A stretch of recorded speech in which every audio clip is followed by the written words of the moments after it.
How does an artist go from living on the street to selling a painting for $25,000 at 20 years old, calling Madonna his girlfriend, teaming up with the legendary Andy Warhol, tragically dying at only 27 in 1988, and yet sold a painting in 2017 at a price so high it set a new record at auction for an American artist?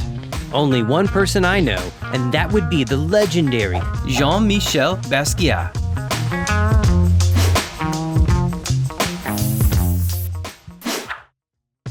Jean-Michel Basquiat was born in Brooklyn, New York in 1960.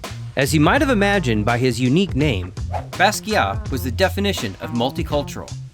His father was from Haiti and mother of Puerto Rican descent, which meant by age 11, Basquiat was fluent in French, Spanish, and English. Basquiat seemed to be a quick learner, and by age 4, he was able to read and write. He often created cartoon-inspired drawings with the encouragement of his mom, who had an interest in art. At age 7 in 1968, he was hit by a car while playing in the street. Not exactly the best place to play. This left Basquiat spending a lot of time at home recuperating in bed.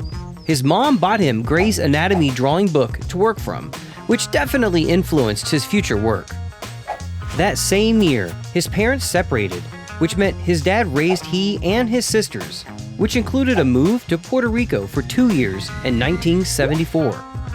After moving back to New York when Basquiat was 15, the pressure and stress of moving again, mixed with his mom, who was now in a mental institution, finally got to him, and he ran away from home. He spent a week sleeping on benches in Tompkins Square Park, and after being arrested, was returned to his dad. Not long after, at age 17, he dropped out of high school, and his dad kicked him out of the house. He moved to an alternative high school and supported himself by selling t-shirts and homemade postcards. By 1976, Basquiat and his friend Al Diaz began spray painting graffiti on buildings in Lower Manhattan, working under the name Samo.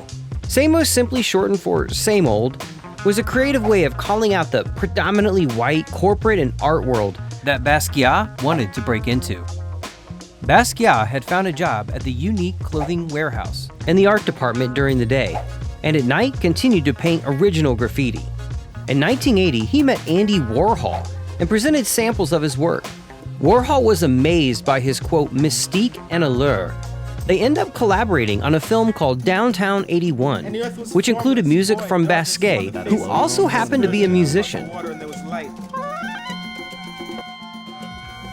Basquiat's breakthrough happened this same year in June, where he participated in the Times Square Show, a multi-artist exhibition where he was noticed by various critics and curators.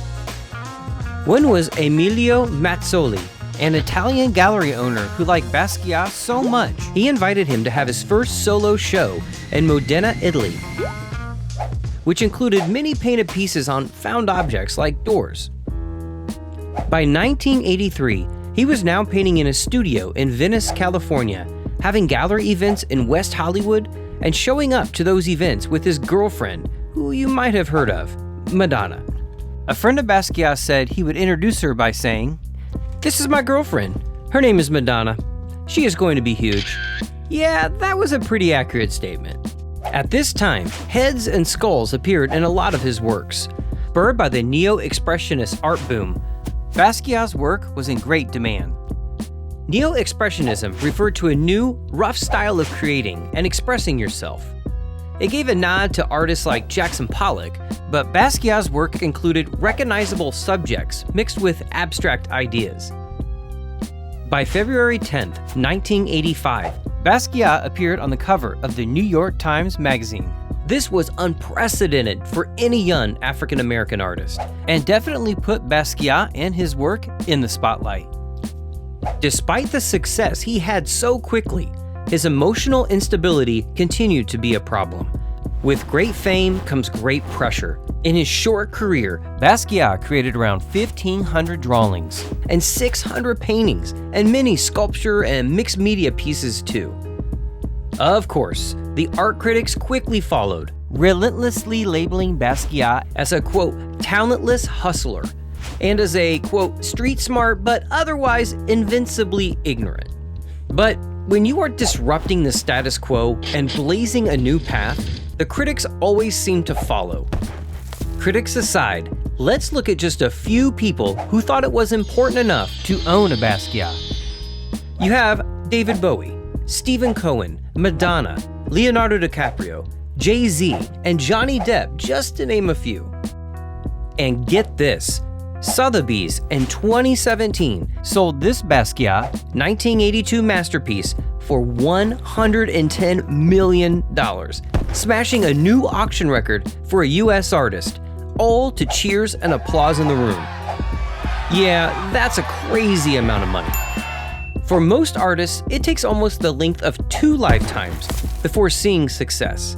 But for Basquiat, it came within 10 years, which is crazy. I love what Keith Haring said at Basquiat's memorial. He truly created a lifetime of works in 10 years. Greedily, we wonder what else he might have created, what masterpieces we have been cheated out of by his death. But the fact is that he created enough work to intrigue generations to come. Only now will people begin to understand the magnitude of his contribution. And I couldn't agree more. Basquiat was definitely one of a kind. Hey, you made it this far, why not show some love and like this video? Of course, subscribing would be an epic way to support this living artist, and it won't cost you $100 million either. Stay salty, my creative friends, and be Artrageous.